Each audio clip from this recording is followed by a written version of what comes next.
Hey guys, I'm Rachel Castile and welcome to Typology Corner. Today I'm going to do an overview on the ENFP type. So this is a part of a series that I'm going over the OP types with the standard and the jumper types being highlighted and kind of contrasted. Um, Today I'm going to talk about the ENFP. So their dominant function is NE, extroverted intuition. And this is a process that has them very open to information around them. They're dominant observer types. So they're taking in intuitive information. So they are seeing the connections and everything that's going on around them, kind of making guesses and simulations and predictions of where things are going or what they could be, the meaning of things. And this process is paired with introverted feeling and then extroverted thinking, with introverted sensing as the inferior function. So your standard type is relying on introverted feeling as their primary decision maker, which has them very in touch with like their own personal values, the things that is very like authentic to the self for them. They're people who are very aware of what matters to them, what is right and wrong to them, what they're attracted to, what they're not attracted to. Like they're making decisions on that emotional state that they're in about whatever's going on in their life or just their attitudes toward things. Um, they have a knowing. They're in touch with where they sit on a given issue or person or whatever. Like it's how they're sifting and making sense of their world, on what to do. They're using that as their decision making process. And then for the jumper type, instead of relying on introverted feeling, they are more so going to extroverted thinking as a savior function. That feels more comfortable for them to make decisions on the group, seeing like what's working for the people around them and checking in with the reasons of people around them.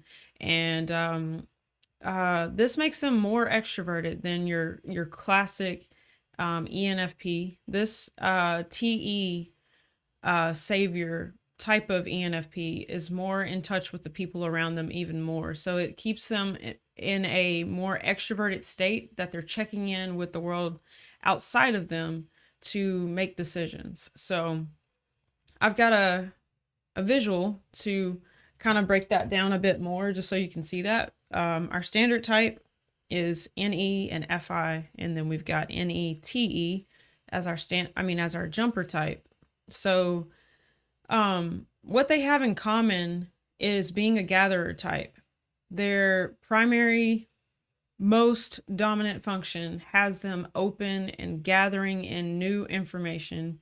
And what they struggle with is getting down to that organizing of that introverted sensing and staying in a place that's in a routine way of living, or the habitual things, or tracking the details of their life, or just, it's a memory oriented function. It's a function about kind of chosen ways of doing things, chosen experiences that cause them to be somewhat traditional. That introverted sensing is in an inferior position for them. So this kind of fights against the dominant process in a sense that they are choosing gathering over organizing. And the growth path is to actually get a better handle on that organizing so that it doesn't trip them up later in life. You know, if they learn to manage the introverted sensing things, they can stay free for their extroverted intuition things without, it becoming an issue and kind of catching them in a sense. So they both have that imbalance. I would say is their biggest imbalance is the overgathering with the under organizing tendency. So, but in terms of their decisions, again, the middle functions. I'll say it this way: as a single observer, they are double deciders. So those middle functions are accessible to them. They, they do see that extroverted thinking. They both have access to the introverted feeling and the extroverted thinking, but the standard type is choosing that introverted feeling more often. They are more of a, they stay true to the self and check in with the self more often. It's easier for them to make decisions solely on their own values and to be guided by that. Being more in touch with what is like real for them, what is meaningful to them, kind of has them choosing things that are more honoring to the self. And they wind up using their extroverted thinking in service of the introverted feeling, that the introverted feeling comes first, that gets sifted through first. And extroverted thinking becomes something that kind of colors the introverted feeling in a way that the gifting of extroverted thinking of to kind of break that down a bit is just like organizational skills of putting things together for the group, or it's factoring in the collective and then building something and doing something, producing something in congruence with the group. It can, it's a function used to kind of lead teams in a sense.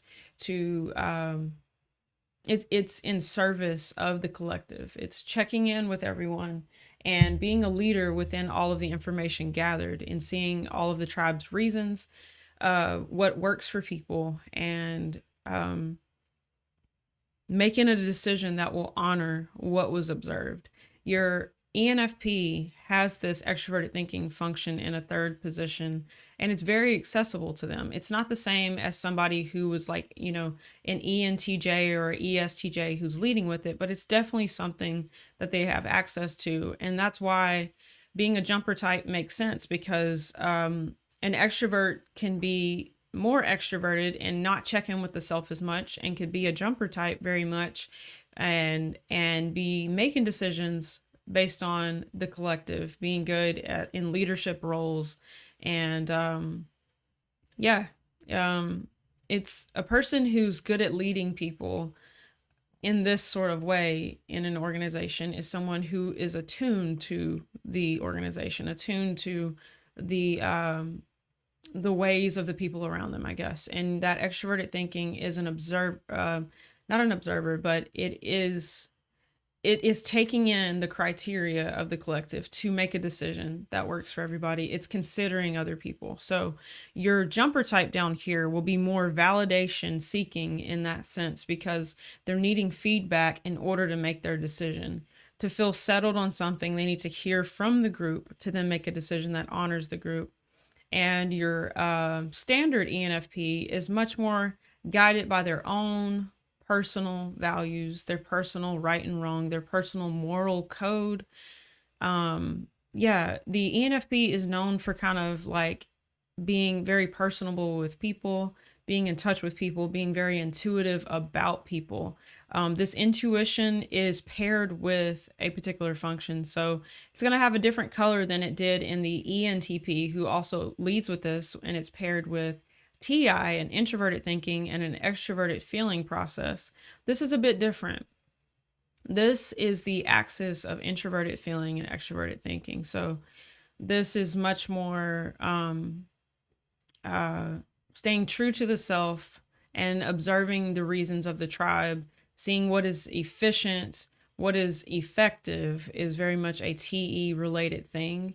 So that's kind of a different world that they're somewhat living true to than that other axis that the ENTP has. So this type is very intuitive about people. They're very, in tune with what's authentic for other people. They can read people really well. They really value authenticity, and that's because of that introverted feeling. They know when they are honoring the self, and they know what's incongruent. That FI has that staying true to self sort of trait about it. And so yeah, just looking at that being very much in their wheelhouse, that's very natural for them to be aware of that. As a jumper type, they can be not as in touch with it. It's still there, but this person is, going to be more extrovertedly focused. So being authentic, it won't be that they're meaning to, be inauthentic, but it's just a different focus. Like if you're focused on these sorts of things being efficient, effective, helping the group to work better systematically together, smoothing out things so that things work well in the extroverted world. Excuse me. So yeah, being focused on that extroverted world, they will be putting their time into making the extroverted space, whatever that is, whether it's their family or their company, a team that they're working with. And remember that extroverted thinking is tribe oriented. So that's where it's being applied. It's making decisions on behalf of the collective.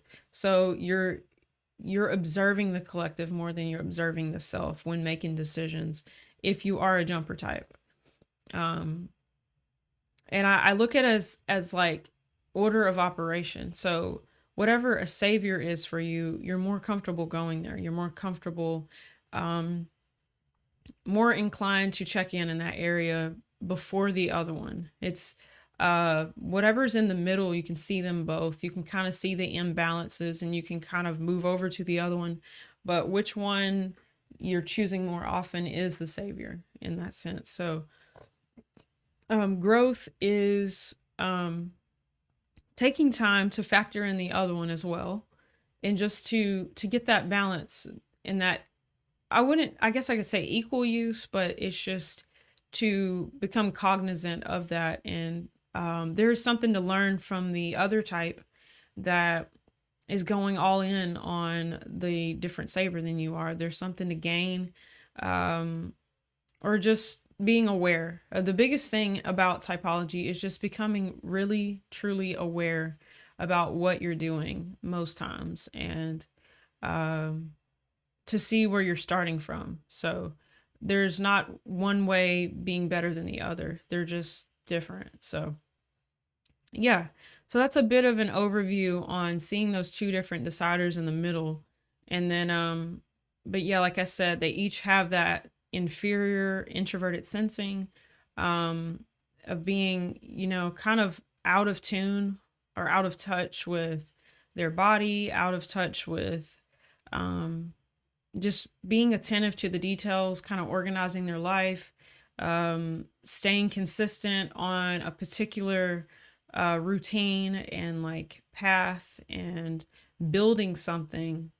SI is kind of the building blocks of accomplishing and fulfilling the ideas. That extroverted intuition as that dominant function makes these types very creative thinkers, that they're thinking outside of the box. They're seeing what things could be. They're seeing all kinds of very innovative, or I don't even know if I'd say that. It's literally, it's original thought. I guess the best way to say it. It's original ideas, images. It's the imagination. So they live in a very imaginative space most times. That comes very natural to them to get new ideas upon observing just about anything. And they can live in their imagination, kind of live in their heads, live in their theories very easily, and can be out of touch with the practicality of the tracking the details that, get them from point A to point B, and to stay consistent, to stay on a particular path. That is a place that will be kind of difficult for them, because of the craving to chase down the ideas, to follow whatever the whims of their imagination. And ENFPs have been stated to like be able to see lots of paths for themselves, to see lots of careers they could do.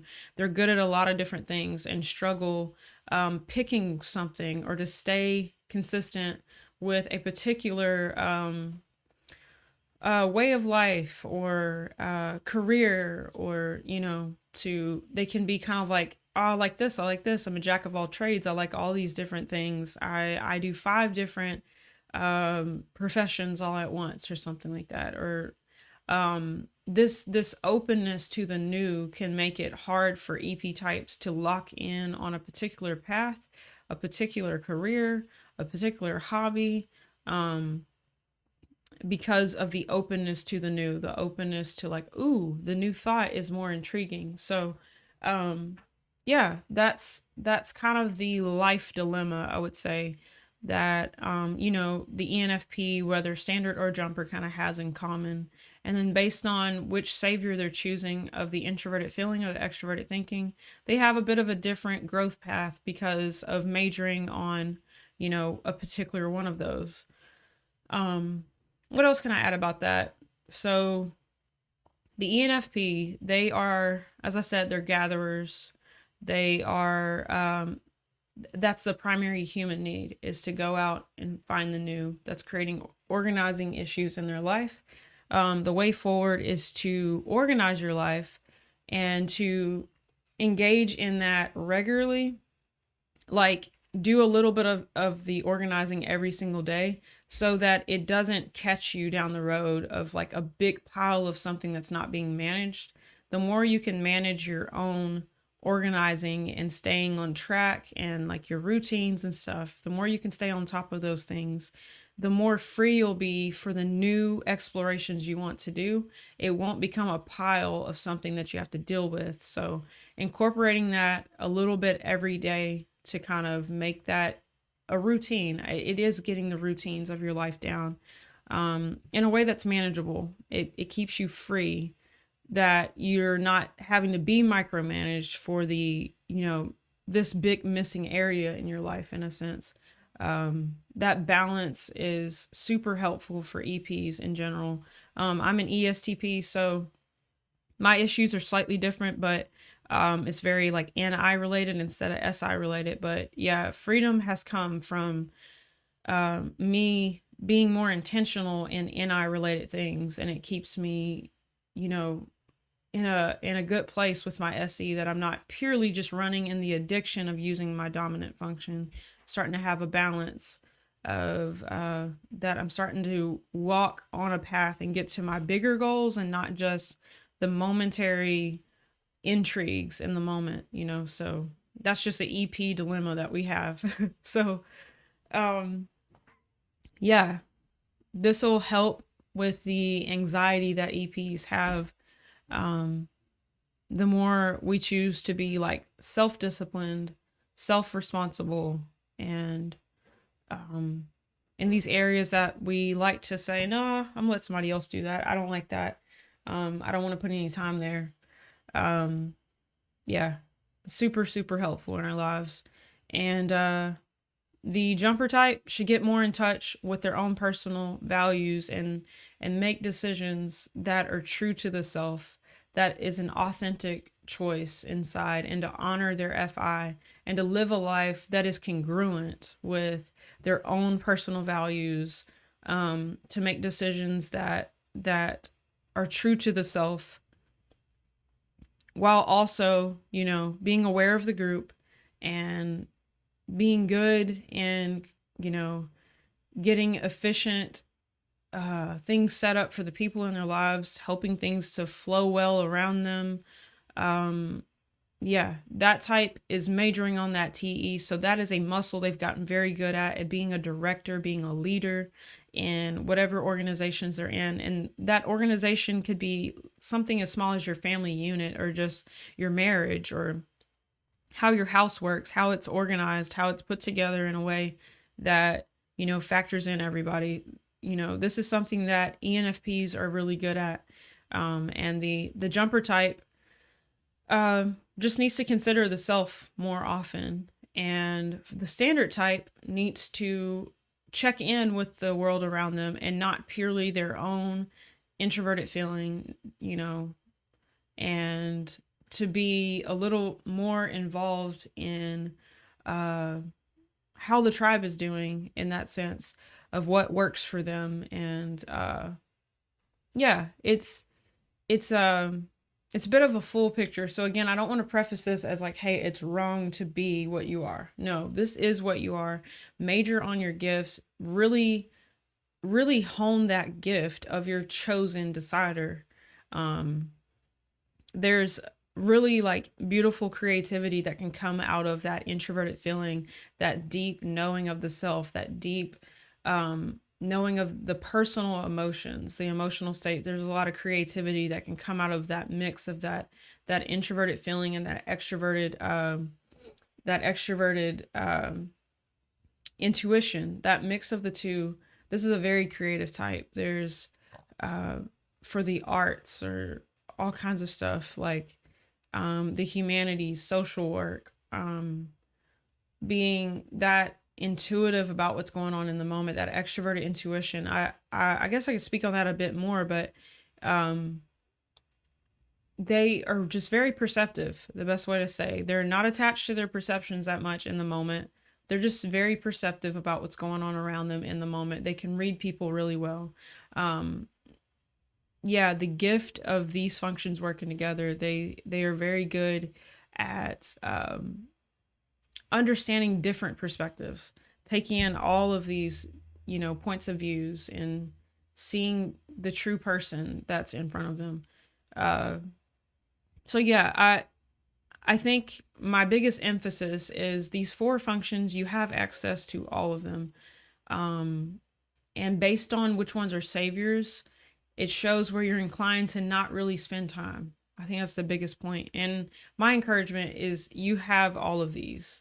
You have introverted sensing, you have extroverted thinking, you have introverted feeling, and you have extroverted intuition. These are your gifts. We as humans tend to be addicted to two of the four. And yeah, so get acquainted with the other two, but also refine the two that are saviors for you. Really work on your gifts, because some of the best things you're going to produce for the world around you, or some of the things people love the most in having you in their lives, it comes out of what you provide and what you offer and just who you are innately. This is your gift. And that's also why I do think it's valuable in acknowledging the standard and the jumper type, because innately you bring something different and it needs to be acknowledged independently of the other. One doesn't need to feel that it should be the other. So in context of personal growth, there's something to be explored, but there's something that is very innate and that's beautiful and that needs to be explored too. So the whole picture is all four functions. But yeah, so that's the ENFP. There's so much more on these types. I primarily in this series am wanting to display them based on the functions, kind of getting deeper into the definitions of the functions, seeing how they work together in the various types. And this is what it looks like in the ENFP. So that is it for this video. Thank you for watching and taking time on the channel. I appreciate it. And if you got value out of this, go on and give me a thumbs up and subscribe for future content. I'll be rolling out more videos on the various OP types, the 32 types, and yeah, keep going from there. So again, thank you for watching, and I will see you on the next one.